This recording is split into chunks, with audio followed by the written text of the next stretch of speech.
seguinte, eu acho que, na verdade, esse Nova Day Vida e Trabalho talvez seja um dos mais importantes, tendo em vista o impacto da temática, né?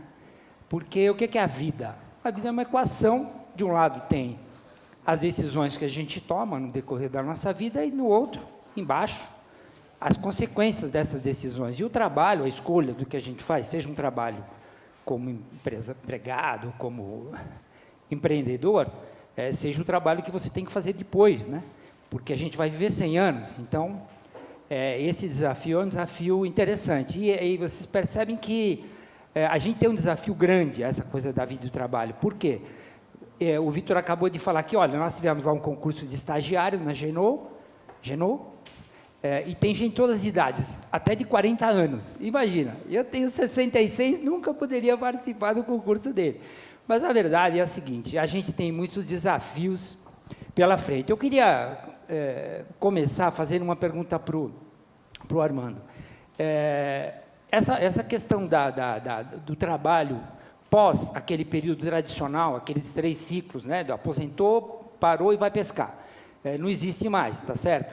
Eu tenho uma teoria de que a convivência intergeracional é um diferencial. Ela ajuda na inteligência emocional, ela ajuda a melhorar os ambientes.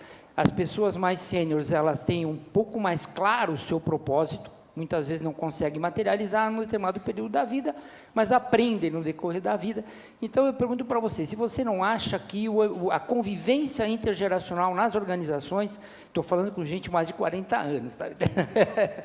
Se não pode ser um fator assim, importante também, para ajudar até a ter um ambiente de trabalho melhor e até fomentar a liderança, mesmo porque o mundo hoje, as empresas, muitas delas foram criadas por jovens, mas eles hoje são geridas por pessoas com mais de 50 anos, mais de 60 anos, né? Por favor. Bom, na realidade, eu acho que não é só questão de intergeracional, eu acho que a diversidade como um todo, ela viabiliza isso que você está perguntando, né? Quer dizer, ou seja, torna um ambiente mais saudável, mais transparente, melhor. Mas eu acho que o ponto, volto a dizer, não é a questão só da geração, porque você tem geração, você tem gênero, você tem etnia, você tem formas de pensamento, você tem uma opção de características de diversidade, mas eu acho que a gente precisa mudar o mindset da gente, quer dizer, mas isso é uma opinião muito particular, né? Quer dizer, eu vejo ainda as pessoas muito preocupadas, assim, pelo menos no senso comum, de falar assim, olha, eu preciso tratar as outras pessoas como eu gostaria de ser tratado. Eu não concordo com isso. Eu acho que a gente tem que tratar as pessoas como elas querem ser tratadas. Então, na medida em que você percebe isso, que você trata as pessoas como elas querem ser tratadas, aí você consegue viver num ambiente de diversidade, seja essa diversidade de gerações, gêneros, ou seja lá, todas as características que possuem, mas a gente precisa mudar realmente de pensamento. Então, o ambiente, ele favorece, eu acho que a gente cresce muito, porque você é exposto a diversas situações que você não tinha antes, mas se você não estiver aberto para essas mudanças, você não consegue fazer o que precisa, ou seja, a transformação de fato que as organizações precisam passar, e eu digo as organizações de maneira geral, né? Públicas, privadas, do terceiro setor, as organizações da sociedade como um todo, né? E a sociedade incluindo a família até, porque eu vejo, por exemplo, na minha casa, até ali eu também preciso sentir como minha esposa sente, como meus filhos sentem, porque faz parte, a gente faz parte da sociedade, né? É assim que eu penso. Eu queria fazer uma pergunta para a Mônica. Muito se fala em mentoring, muito se fala em coaching. Tem uma diferença, né? Qual é? Sim. Eu incluiria até um terceiro conceito, que é a terapia. Qual que é a diferença entre coaching, mentoring, terapia, por exemplo? Começando pelo coaching e mentoring, né? O mentoring, ou a consultoria, ou o aconselhamento, inclusive muitas pessoas procuram um coaching com a expectativa de receber um aconselhamento, e por isso que é importante essa diferenciação. O aconselhamento, o mentoring, a consultoria, ela envolve conteúdo. Então, em geral, essa pessoa deveria ser alguém que tenha um conteúdo que você está buscando. Talvez já tenha ocupado uma posição que você vai ocupar, já tenha tido uma experiência que você vai passar a viver agora, ocupar um cargo de liderança pela primeira vez, então conversar com outros líderes mais experientes. Então, é aí que mora esse lugar da mentoria, não é? O coaching, ele já é muito mais um processo. É um processo que não traz a resposta, traz a pergunta. Um processo que pergunta, que faz com que a pessoa encontre suas próprias respostas.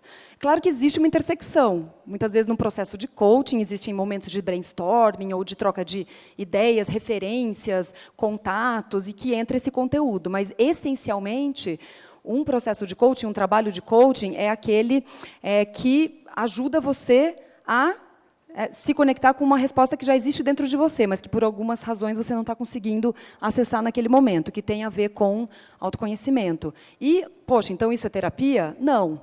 A terapia, ela trabalha questões muito mais profundas, pontuais, traumas, olha bastante para o passado, e o coaching ele olha para o futuro. É daqui para frente. Claro, né, a gente usa o passado como ferramenta, então é um pouco esse o lugar onde esses conceitos acabam coexistindo, de uma certa maneira, porque existem também intersecções, dependendo do contexto, da questão, das pessoas envolvidas. Bacana. Bom, vamos começar, então, aqui. A Francine Pena Póvoa pergunta para a Renata. Na sua experiência, você tem observado se as empresas e seus líderes estão verdadeiramente interessados em conhecer valores e propósitos dos seus colaboradores? Tchan, tchan, tchan, tchan. Francine, é isso? Francine.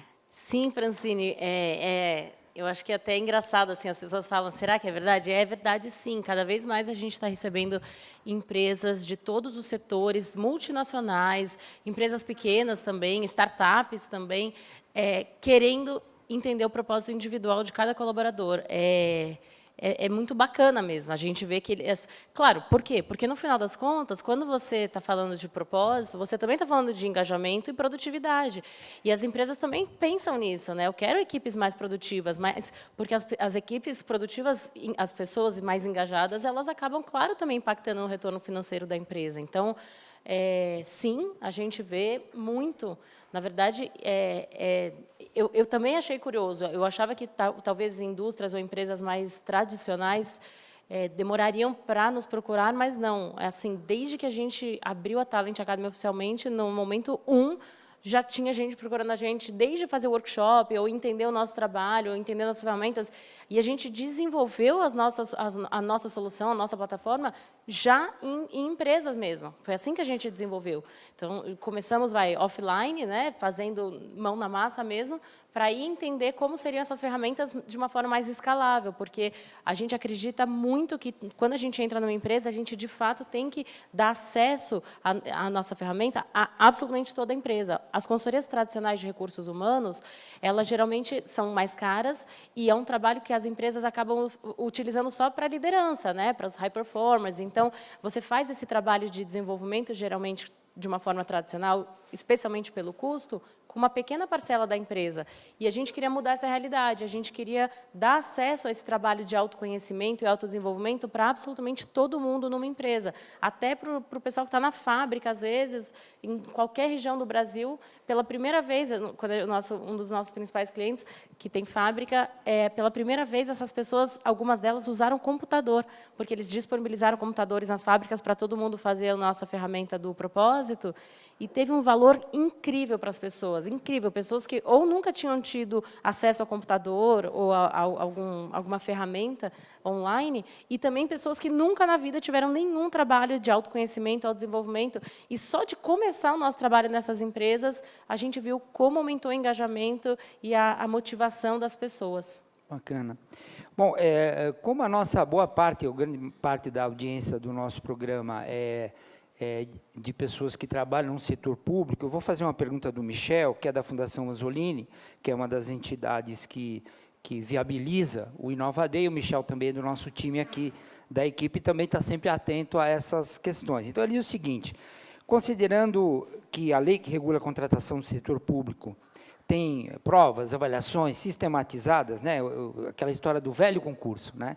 Então, ele pergunta o seguinte: vocês imaginam que, sem pensar em uma mudança de lei, porque mudar a lei no Brasil é sempre uma coisa muito complexa, seria possível realizar avaliações sistematizadas com uma perspectiva mais integral do indivíduo, de propósito, porque esse problema de você não estar engajado, não ter o propósito naquilo que você faz, no setor público devia ser muito claro, né? Porque se a pessoa vai atrás de um cargo, de prestar um serviço público, ele tem que ter ou deveria ter um propósito no seu DNA para ir atrás dessa missão, né? Vocês acham que é possível inovar no setor público no sentido de ter sistemas de avaliações e que permita identificar esse tipo de qualidade, vamos dizer assim, ou de intenção de um servidor? Quer que eu responda?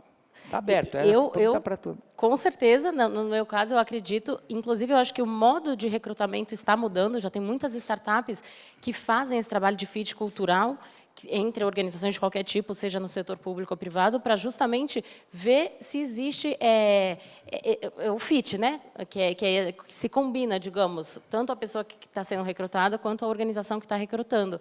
A nossa ferramenta mesmo, ela não foi criada para fazer recrutamento, mas sim, é uma forma que você pode, porque algumas empresas que a gente entrou querem usar a nossa ferramenta agora na hora de escolher novos funcionários, novos colaboradores, para justamente avaliar isso, se existe esse fit, e se o impacto que aquela pessoa quer causar está alinhado com o propósito da organização. Então, o setor público certamente pode se beneficiar de ferramentas como a nossa ou qualquer outra que exista para avaliar isso, para avaliar se está alinhado, porque a gente vê que é muito importante. Sem esse alinhamento, provavelmente o turnover é muito alto. Não sei como funciona no setor público, mas certamente, pelo menos, a pessoa não vai estar engajada se ela não sente que está alinhado, né, o propósito individual dela com o da organização que ela trabalha. Isso precisa mexer também no mindset do setor público, né, de quem traz as pessoas para dentro. Alguém mais quer comentar essa questão? Não? Eu acho que o Michel, na pergunta dele, comentou sobre o fato de não mudar, não mexer com legislação, e que realmente é uma coisa muito complicada e muito complexa hoje para o setor público. Grande parte do processo seletivo do setor público é feito via concurso público. Sim. Talvez a inovação não esteja no processo seletivo, mas talvez no entendimento da organização como um todo, das áreas que a organização pode promover para os funcionários, e aí fazer um estudo de propósito daquele funcionário para ver se tem um fit melhor em outra área dentro da organização. Porque, às vezes, você consegue reaproveitar aquele funcionário numa outra área que ele se sinta mais feliz e que ele vai ser mais produtivo, obviamente. Então, talvez seja um primeiro passo para a gente utilizar novas tecnologias, utilizar esse mindset novo para o setor público.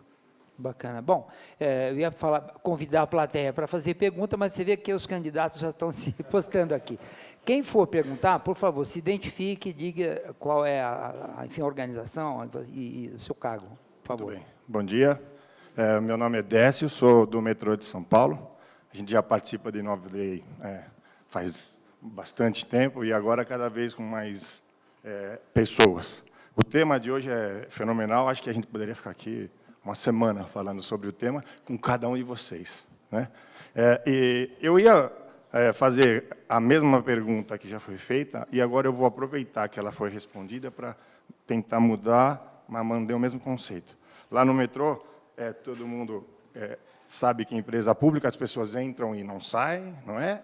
Normalmente assim.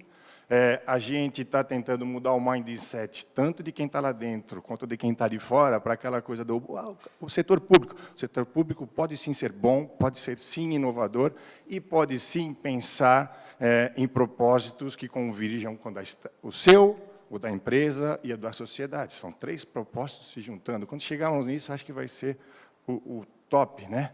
Esses 2 meninos que estão aqui são gestores dos seguranças do metrô. E eles fazem parte de um grupo que sabe como chama? Somos. Olha o nome do grupo lá dentro. É uma empresa pública trabalhando com pessoas, né? Segurança, eles são chefes dos seguranças. A gente acha que tem que ser o cara bruto, né? Que nada. Agora eles estão mostrando que, para tratar com o povo, tem que ter um mindset muito estruturado para falar o que eu vou agir. Eu tenho estrutura para agir nesse momento? Se agir errado, você está tratando com o povo, não é? Então, já que perguntamos sobre como conseguir fazer uma contratação pensando nisso, só no cara que faz a nota, será que aquele cara tem estrutura e propósito para estar trabalhando junto com a gente? Ele vai entregar o que o público não, o que a pessoa que paga os impostos querem, né? A gente trabalha, nós somos servidores, a gente tem que ter vontade de fazer isto. Aí a gente fala, mas pensando que a rotatividade é pequena, dá para mexer no mindset de quem já está? Dá para trabalhar com a emoção de quem já está? Falar, cara, recalcula a rota. Torne-se, pense que você sim é infalível, ou você tem erros, mas não é por isso que você é ruim, não é por isso que não dá para melhorar, não é por isso para você ser e convergir para o que a sociedade quer, não é isso? Então, falei aqui de tudo, um pouquinho de cada um de vocês, né? De propósitos, de eu não preciso ser o melhor, eu tenho que ter emoção, porque na nota, às vezes, com 87%, você vai embora, não é isso? E como contratar diferente, né? E como trabalhar no mindset. Então, eu falei de todos vocês. Então, a pergunta é assim, como a gente motivar as empresas públicas, não é? A falar, vamos trabalhar no mindset, não só em objetivo de grana, mindset dos servidores. Como a gente conseguir mudar a gestão da emoção de quem já está lá dentro. É um baita desafio, né? É isso aí, algum de vocês, por favor. Ele, que é do metrô, fez uma pergunta quilométrica, né? Você vê que... Rápida. Eu posso começar fazendo Claro. um comentário que, né, quando a gente ouve, o setor público, as pessoas entram e não saem. Às vezes isso é entendido com uma conotação negativa, com suas razões, mas eu encaro como uma grande oportunidade, porque, de repente, você pode fazer um trabalho de longo prazo com aquelas pessoas, porque a vida ela vai também mudando. Não é porque você contratou uma pessoa, por mais que você tenha feito um processo seletivo ultra detalhado, multidimensional, aquela pessoa ela muda também. Então, se você fizer aquele mesmo processo, talvez depois de 2 anos, o propósito dela talvez tenha se alterado um pouquinho, ou mudado de direção. Então, tendo pessoas dentro de uma instituição que ficam por um bom período de tempo, eu vejo como um mar de oportunidades, de criar oportunidades internas, né? Eu até pensei assim, nossa, uma academia emocional, né, dentro do metrô de São Paulo, oportunidades para que as pessoas tenham essa possibilidade de se manterem conectadas, conscientes. A gente até considera o propósito na The School of Life como uma habilidade emocional. Como assim? Não é óbvio que as pessoas sabem qual é o seu propósito. Inclusive, esse é um dos grandes desafios. Então, enquanto habilidade emocional, é também essa busca e esse reconhecimento, inclusive de quando ele muda, de quando tem um ciclo que se fecha ali. E estando dentro, então, esses comos ao longo da vida, os comos que a gente vai, que é o trabalho, a atividade, a tarefa que a gente executa, ela pode mudar muitas vezes, principalmente num contexto de vida, de longevidade, né? E tendo esse ambiente, né, longevo e também de baixa rotatividade, eu vejo como uma grande oportunidade de criar espaços internos para que as pessoas possam se colocar e refletir. E a organização também estar aberta a criar uma movimentação interna conforme essa reflexão, né, para dar vazão a tudo isso que possa surgir. Complementando, eu acho que, se olhar também para a gestão de pessoas no setor público, eu acho que até algo que poderia começar imediatamente é mudar a relação que as pessoas têm na gestão, porque não importa se é no público ou privado, a gente sabe que o problema hoje nas organizações é que os líderes, muitas vezes, eles não querem enxergar, talvez, como eu falei na apresentação, que aquela pessoa pode estar passando por algum outro problema externo que não tem nada a ver com o trabalho dela. Então, fazer com que as pessoas consigam se colocar no lugar dos outros e entender, talvez, por que aquele funcionário, às vezes, aquele colaborador, não está num dia bom, e estimular que as pessoas tenham mais confiança com seus chefes e além disso, tenham mais transparência mesmo, melhorar a comunicação das pessoas, que a nossa ferramenta, no final das contas, ajuda isso, a você entender quais são os problemas ou também quais são os pontos positivos que, às vezes, não estão sendo explorados daquela pessoa e o que motiva aquela pessoa. Tudo isso, você, na verdade, abre uma porta para as pessoas conversarem mais, né, se entenderem melhor, dialogarem, e às vezes é o que falta, independente, acho que da empresa, da indústria, do setor, muitas vezes, por exemplo, aquele colaborador, ele simplesmente não se sente valorizado, ou ele não sente que você está explorando o melhor dele, ou não é exatamente o que ele gostaria de fazer, né? Acho que, como ele falou, que às vezes a pessoa não está exatamente na função que ela está, você está usando o melhor dela, ou o que ela gostaria realmente de fazer, e muitas vezes falta isso, falta comunicação. Então, a gente acredita que as pessoas têm que aprender a conversar mais e ter desenvolver mais laço de confiança mesmo entre si. E isso muda muito a maneira que as pessoas, eu acho que executam seus trabalhos. Bom, na realidade, o metrô ele tem várias coisas positivas, né? Ele tem uma universidade corporativa que é uma referência, né? Acho que é importante a gente destacar isso. Eu mesmo, quando a gente fez lá na Ernst, a universidade foi uma das que a gente teve proximidade para poder criar a nossa, e eu mantive muito contato com o metrô. Agora, então já é uma forma realmente de motivação dentro do metrô. E várias empresas públicas têm seus sistemas de educação corporativa, não necessariamente só o metrô. Agora, eu acho que por detrás de uma empresa pública, por detrás de uma empresa privada, por detrás de uma ONG, você tem ser humano, né? Quer dizer, então, seja lá qual for a empresa, você tem uma pessoa e que essa pessoa tem aspiração.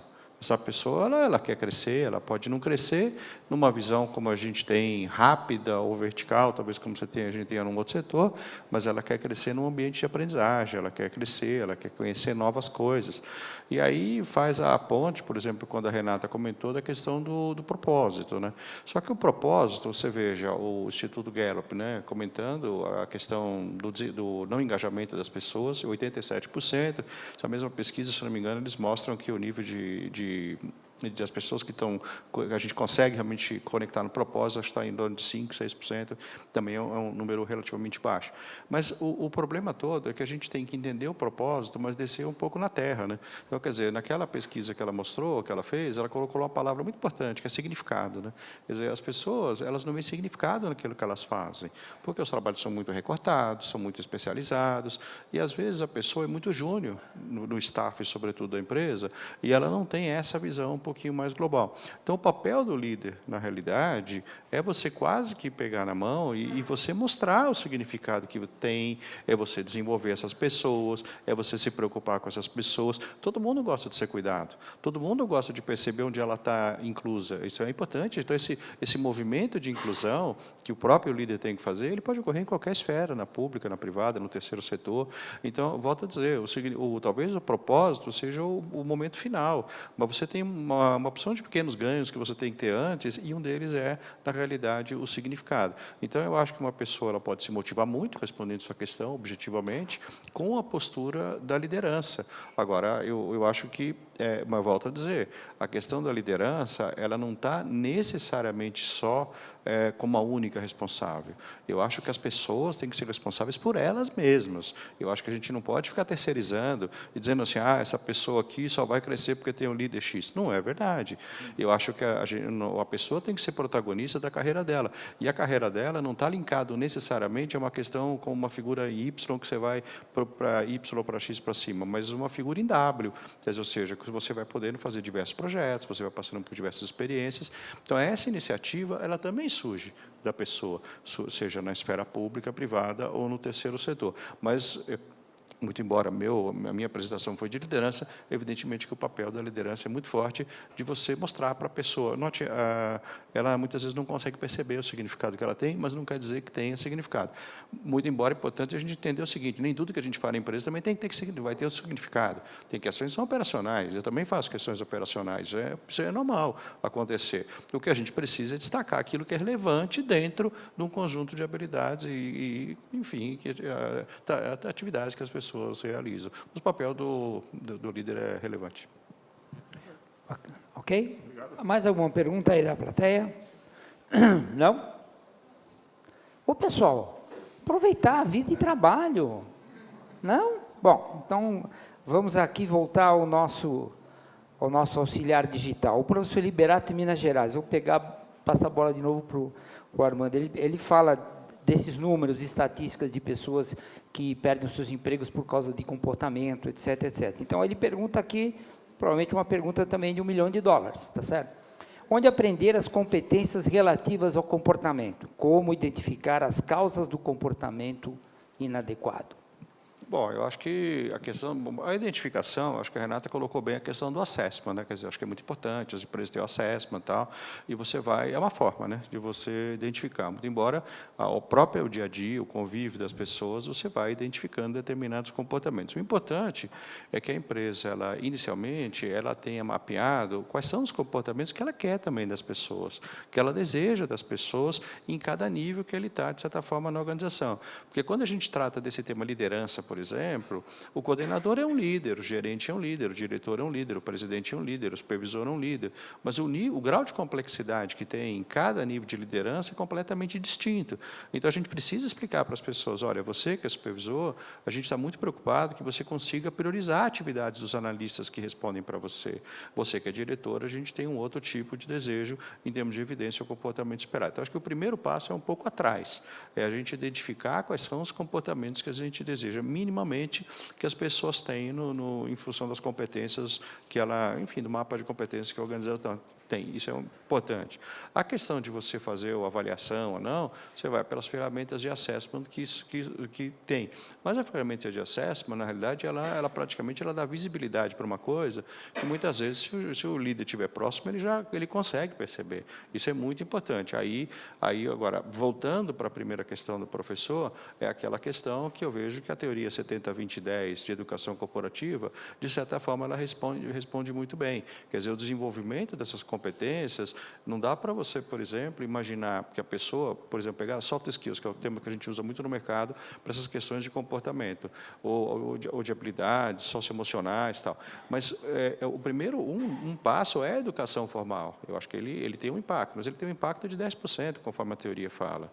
O 20% do impacto no desenvolvimento, ou seja, na transformação dessas competências, está ligado a interações com pessoas que você consiga ter desenvolvimento e que você precise crescer. E os 70%, do 70-20-10 da teoria, é a exposição que você tem em determinadas situações de vida. Então, veja, é importante a gente entender que quando você vira um líder, por exemplo, pegando o exemplo do professor, mas eu vou fazer uma analogia aqui quando você vira líder pela primeira vez. É muito difícil quando a pessoa vira líder pela primeira vez. Talvez seja o maior desafio na carreira dela. Porque, veja, o que acontece? Ela geralmente é uma pessoa técnica, ela conhece tecnicamente aquilo que ela faz, ela entrega no prazo, ela entrega sem erro, ela tem qualidade, ela tem um bom relacionamento com o gestor e tem uma agenda e compartilha com a agenda da empresa. O problema é que isso a fez ser promovida. Quando ela é promovida, isso não é suficiente mais para ela ser mantida. Por quê? Porque agora ela não tem que bater as metas dela somente por ela. As metas dela dependem dos outros baterem as metas. E aí ela fica numa situação completamente complicada. Porque o que ela faz? Ao invés dela trabalhar o desenvolvimento dessas pessoas e delegar um pouquinho mais, ela centraliza, justamente para que o erro não aconteça e para que seja entregue no prazo. E aí você cria um outro problema, porque quando você centraliza, você cria dois problemas. Primeiro, você não expõe as pessoas a desafios, aí elas vão embora, porque não vive no ambiente de aprendizagem, ela não quer ficar lá. Segundo problema é que você não consegue progredir na carreira, porque você não tem uma equipe boa abaixo de você. Então, e aí você começa a se complicar na própria carreira. Então, veja, só que para desenvolver tudo isso, seria muito ingênuidade da minha parte falar assim, faça um treinamento de líder que você vira líder pela primeira vez rápido. Não é verdade. O programa de liderança, que é o 10%, ele tem um impacto, mas ele não é suficiente para resolver. Então, é muito importante que na empresa você tenha pessoas mais sêniores e que talvez a figura de um aconselhamento, vamos dizer assim, do mentor, que possa te ajudar no desenvolvimento da carreira, comece a fazer sentido aquilo que você viu no treinamento, vis-a-vis o que você está aplicando no dia a dia. Mas só a passagem mesmo que você tem, ou seja, quando você lidar com pessoas, porque na diversidade, o importante é você aprender a lidar com as diferenças. E só quando você viver essa experiência, é que vai começar a fazer sentido. Bom, aquilo que eu aprendi no treinamento, aquilo que o mentor deu para mim, e agora na prática, eu acho que a gente começa a fechar o desenvolvimento de soft skills. Agora, a gente tem que lembrar, né? As pessoas têm valores diferentes, elas têm personalidades diferentes, elas têm momentos de vida diferentes, elas têm histórias de vida diferentes. Então, é claro que eu acredito que todo mundo pode ser desenvolvido, todo mundo, mas alguns vão chegar mais para cá, alguns vão chegar mais para cá, em função das próprias características das pessoas. Mas dizer que a pessoa não pode ser desenvolvida, não, eu não acredito, porque eu teria que acreditar que as pessoas nascem prontas, e eu não acredito nisso. Eu acredito que as pessoas não nascem prontas, eu acredito que as pessoas podem ser desenvolvidas por esse meio que eu falei, de educação, experiências e o mentoring, por exemplo, apprenticeship. É assim que eu acredito. Bacana. Você quer complementar? Se eu puder complementar, eu acho que, além de tudo isso que você colocou muito bem, a questão do feedback também é muito importante nas empresas, né? Porque a gente vê, em algumas empresas que a gente atua, que ou quase não tem cultura de feedback, ou seja, às vezes a pessoa teve um comportamento que o gestor ou um par não gostou e ninguém falou nada. Então, é claro que essa pessoa não vai mudar, porque se ela não tem nem consciência de que aquilo foi feito, não foi legal ou poderia ter sido diferente, como que ela vai continuar se desenvolvendo? Então, é importante estimular essa cultura de feedback contínuo. E nas startups é muito comum esse modelo agile que a gente, acho que ouviu, né, do Armando no início, de você todos os dias ter uma reunião de 10 minutos, 5, 10 minutos em pé para todo mundo falar sobre o desempenho de todo mundo, ou às vezes sobre algo, como é que foi feito o trabalho, se todo mundo gostou. É um modelo diferente, porque as empresas mais tradicionais ou corporações mais tradicionais têm uma vez por ano, e olhe lá, uma avaliação de desempenho para falar, lembra, em dezembro ela fala, lembra em janeiro que você fez aquilo que eu não gostei? Então, assim, tem que mudar também esse mindset de você fazer uma avaliação anual de desempenho, ou nunca dar um feedback, ou só nessa avaliação que você vai dar feedback sobre o trabalho da pessoa de 10 meses atrás. Então, talvez essa cultura de você sempre, naquele dia, aconteceu alguma coisa que você não gostou, que você acha que a pessoa poderia ter feito melhor, já chega e fala, olha, eu posso te dar um feedback, a gente pode conversar rapidinho, tomar um café. Acho que estimular e criar esse hábito de você mostrar para as pessoas o que elas podem melhorar, o que talvez poderia ter sido diferente, no momento que aconteceu, você vai evitar que aquela coisinha desse tamanho vire algo gigante lá na frente, porque ninguém falou nada. Porque, às vezes, a pessoa fala, poxa, por que não me falou isso antes? Sabe? É uma coisa que eu poderia ter mudado. É que a questão, é exatamente a pergunta que eu ia fazer, em relação ao reconhecimento. Porque o que acontece na vida, uma das grandes frustrações que o ser humano tem, né, é que ele espera, depois de fazer alguma coisa, que alguma coisa venha em troca como reconhecimento, como dizer, olha, você me ajudou. Aí muitas vezes não acontece. Então, se você aprende a não ficar esperando isso na vida, né, você sofre menos e se decepciona, de certa forma, menos com as pessoas. Agora, nas organizações, é importante ter esse reconhecimento, né, esse feedback que você falou. Mas no caso, eu estava falando do feedback negativo, sim, digamos, não, né, o sim, que poderia melhorar, sim. mas o reconhecimento, que é o feedback positivo, é tão importante quanto. E a gente vê nas empresas que as pessoas, quando elas se sentem reconhecidas e valorizadas, o desempenho delas é muito maior, porque as pessoas precisam, sim, desse reconhecimento, e a gente precisa ter consciência disso. Se alguém fez uma coisa bacana, vale falar, nossa, muito legal, isso faz diferença. E, para nós, não custa nada você valorizar alguém ou reconhecer que ela fez algo positivo. Então, sem dúvida, é muito importante. Essa é uma dificuldade que as pessoas têm, né? É difícil chegar para um irmão, para a sogra, né? Dizer, eu te amo. É uma coisa difícil. Esse reconhecimento que vai da vida. Eu sei que nem todo mundo ama a sogra, vamos deixar claro aqui, tá certo? Mas tem algumas sogras, como a minha, que merecem todo o amor. Bom, Michele. Esse microfone, né? Que esse aqui está desligado. Eu fiquei pensando, né? Enfim, a gente tem hoje empresas que, antes de cumprimentar as pessoas, perguntam como elas estão se sentindo. E eu queria saber de vocês, também é uma pergunta, acho que essa é de 2 milhões de dólares, não 1 milhão de dólares.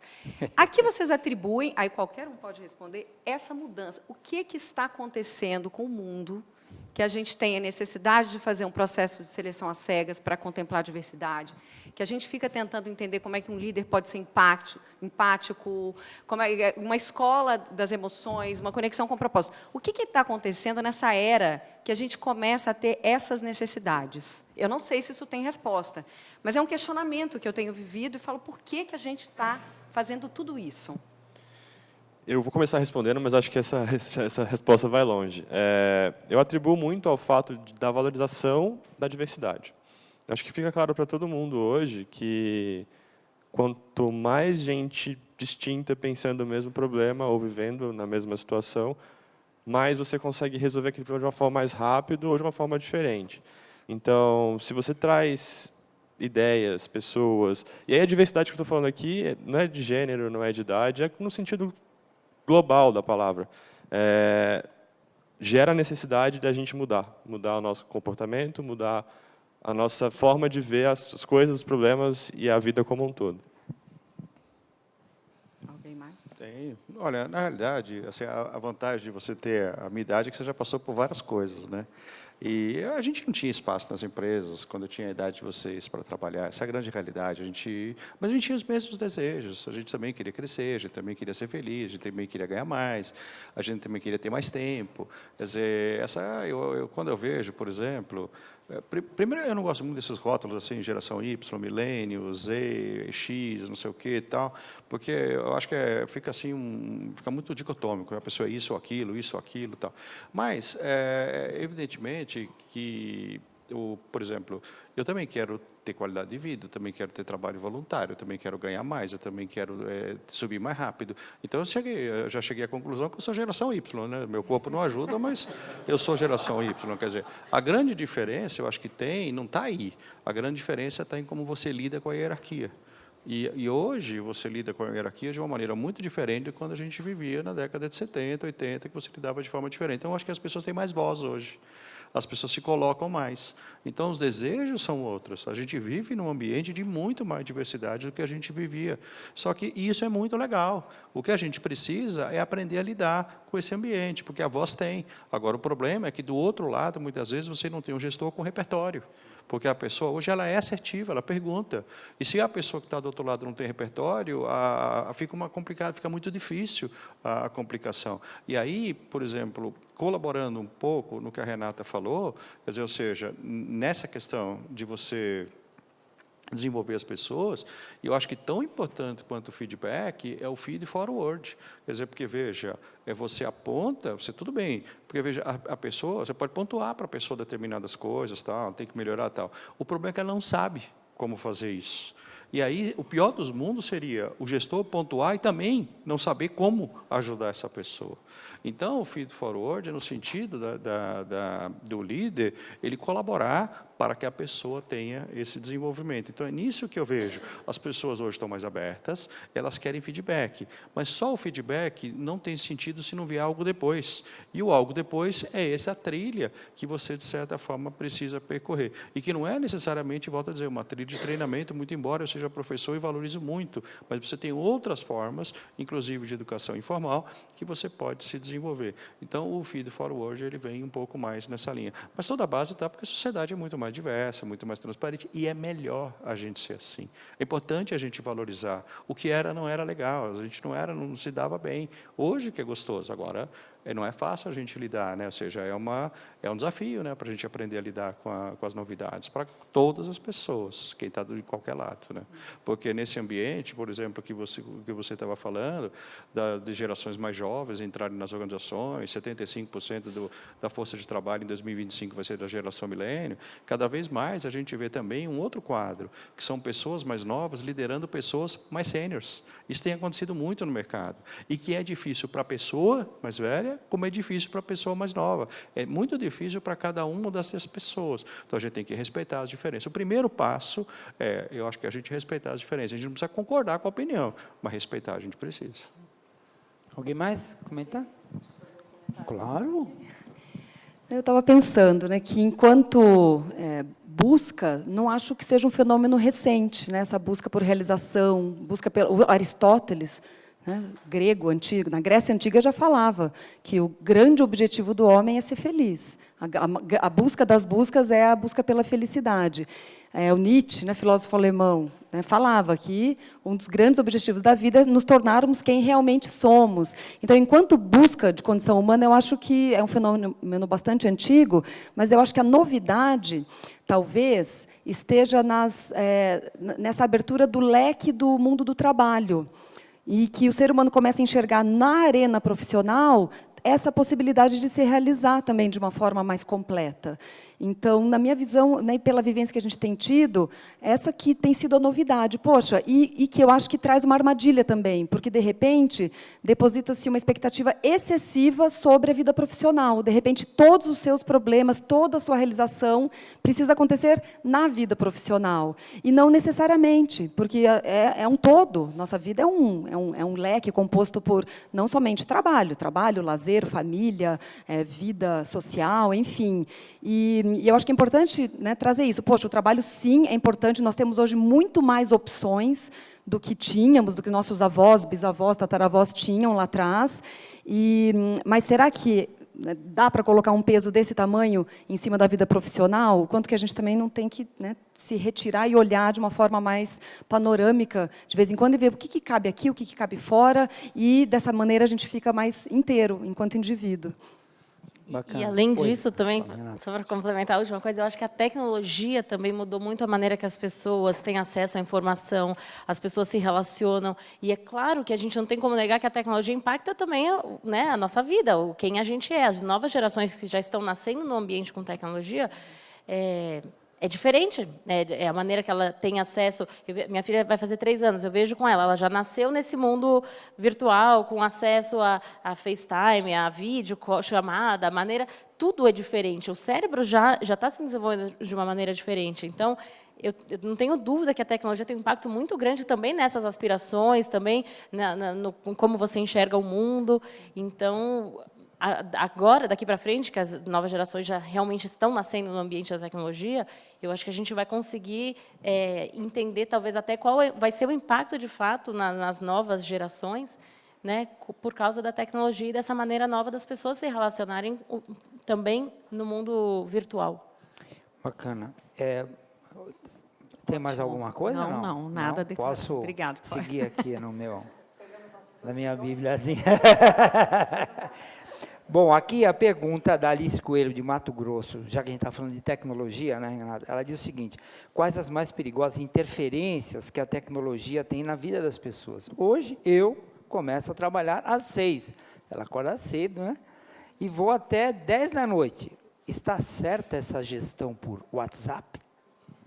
Olha, essa pergunta aí também é difícil, ainda mais considerando leis trabalhistas e tudo mais, porque, por exemplo, eu também, gente, é o dia inteiro, claro, né? Eu sou uma das fundadoras da nossa empresa, da nossa startup, mas a equipe inteira já tem esse mindset de que não tem mais horário para começar e terminar, assim.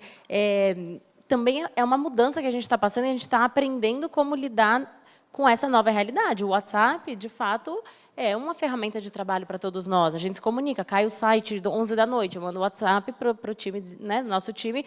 Pessoal, precisa colocar no ar o site, enfim. Mudou, de fato, a relação das pessoas com o trabalho, principalmente no mundo das startups. Você está disponível o tempo todo mesmo, e é aquilo que a gente também falou no início, não dá mais para separar trabalho de vida pessoal. Eu acho que está cada vez mais difícil, justamente por causa dessas ferramentas, está no seu celular, não tem como você lembrou de alguma coisa no final de semana, você vai mandar um WhatsApp para alguém do seu trabalho. Pelo menos essa é a minha experiência. Como jornalista, também era um pouco assim, né? O jornalista está sempre disponível. Aconteceu alguma coisa de madrugada, o Fidel Castro morreu, 4 da manhã me ligaram. Renata, entra ao vivo agora para falar da morte do Fidel Castro. Então, com certeza, na minha visão e na minha experiência, a tecnologia, infelizmente, faz com que a gente esteja sempre ligado e sempre disponível. E a Oracle, por exemplo, ela fiscaliza os seus estagiários e os seus funcionários todos pelo WhatsApp também? Né? Pergunta complicada, né? Bom, pode desligar o microfone se eu quiser falar sobre a plateia. Para nós, o WhatsApp ele não é uma ferramenta corporativa oficial. A gente utiliza o Slack, não sei se vocês conhecem. O Slack é a nossa ferramenta corporativa oficial. E comentando um pouco o que a Renata estava falando, se não me engano, acho que na França ou na Inglaterra é lei, né, que não pode mais mandar o WhatsApp fora da área do horário de trabalho. Acho que a gente caminha, sim, para algumas legislações nesse sentido, até porque é difícil, mas é necessário a gente separar o trabalho da vida pessoal em alguns momentos, principalmente, você está em casa ali, depois do seu trabalho e tal. Pessoalmente, eu costumo deixar o telefone no modo avião depois das 10h30 da noite, não é um horário tão cedo assim, né? Mas, como gestor, eu me policio para não importunar muito o pessoal do meu time depois do horário. Mas, assim, acho que cada um vai sentir a necessidade de acordo com a sua profissão e com a sua função também. Você quer comentar também, não? Eu acho que tem uma questão, que é um desafio adicional que chega para o ser humano, uma nova responsabilidade, uma autorresponsabilidade, é uma decisão, muitas vezes, individual, né, do assumir as rédeas, né, do quanto que, é claro, existem regras estabelecidas, mas a gente vive aí num contexto muito mais incerto, com menos clareza de horário, de etiquetas, de devo, não devo, certo, errado. Acho que esse certo e errado, a partir de um certo momento, ele se torna uma decisão individual também, né, de estar consciente daquilo que, né, dos seus próprios limites. Então, não diria é certo, é errado, para mim, né, qual que é o meu limite? E acho que é esse um convite a mais que a gente recebe nesse tempo, né, de desafios aí de tecnologia. E aí, Armando, Os líderes usam o WhatsApp Usam, claro que para os usam. seus liderados? Mas nos seus liderados? eu acho que como Vitor, eu tomo muito cuidado, assim, quando eu passo o WhatsApp para as pessoas, não só o WhatsApp, de uma maneira geral, a tecnologia, porque na realidade você pode importunar as pessoas nos horários que não são legais, e eu avalio mesmo. Nem toda vez que eu recebo uma mensagem, aquilo precisava ser passado naquele momento, né? É que a pessoa passa às vezes para esquecer, né? O problema é que de certa forma incomoda, mas o que eu tenho notado é cada vez mais os grupos, pelo menos que eu estou fazendo parte do WhatsApp, eles estão começando a colocar regras de convivência. Olha, é assim que a gente vai usar o grupo, tal. Então, cada vez mais eu percebo que os grupos a gente está colocando normas para a gente conviver melhor nisso. Mas tem que tomar um cuidado muito grande. Muito embora haja uma mistura, é verdade mesmo a gente separar o que é pessoal do que é empresarial, mas a gente precisa ter alguns momentos, por exemplo. Então, por exemplo, eu desligo. No e-mail, por exemplo, quando na sexta-feira, 6 horas da tarde, eu vejo no domingo de manhã, ou no domingo à noite. Então, eu fico um tempo, porque senão eu não consigo me desconectar. Por exemplo, as minhas mídias sociais, eu gosto muito de tecnologia, mas, por exemplo, eu cheguei a uma conclusão que eu preciso dar atenção para a minha família. Então, das 7 horas da noite à meia-noite, eu não entro em mídias sociais, todos os dias na minha casa, eu não entro.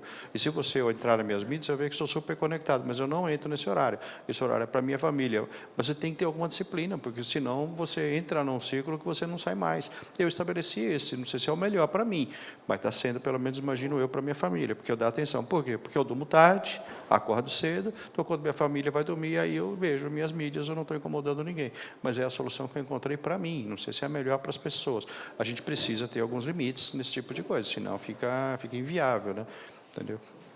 Bacana. Bom, pessoal, a gente está encerrando aqui o Nova Day. A gente podia ficar falando aqui horas sobre esse tema, vida e trabalho e vida, podiam ficar até pela qualidade dos nossos palestrantes aqui, mas queria agradecer, então, a presença de todos aqui ao vivo, para assistir ao vivo o nosso bate-papo, o pessoal que está nos assistindo pela internet, já que é o Nova Day, eu vou fazer também um registro, além daqueles que a Michele fez. Eu sei que nem todos são palmeirenses, mas o Facebook Watch transmitiu pela primeira vez um jogo ao vivo ontem, 4-0 para o Palmeiras no Melgar. De toda forma, são inovações que a gente vai colecionando no dia a dia, e isso, com certeza, como a gente está falando agora um pouco do WhatsApp, vai interferir muito na nossa relação com o trabalho, com as pessoas, com a família, com tudo que acontece conosco. É por isso que existe o Nova Day. E o nosso próximo Nova Day será no dia 31 de maio. Então, assim, o conteúdo em vídeo dessas apresentações de hoje estarão no site do Nova Day, e vocês fiquem ligados nas redes sociais, no site do Nova Day, que as informações a respeito do tema, a gente vai fazer em breve a nossa reunião de pauta, para definir o tema, sempre procurando alguma coisa que seja realmente, que possa contribuir para o debate, né, da inovação, na relação do governo, do cidadão, na relação entre as pessoas. Fiquem atentos que lá a gente vai informar qual será o nosso tema. Agradeço a todos, um bom fim de semana e até o próximo Nova Day.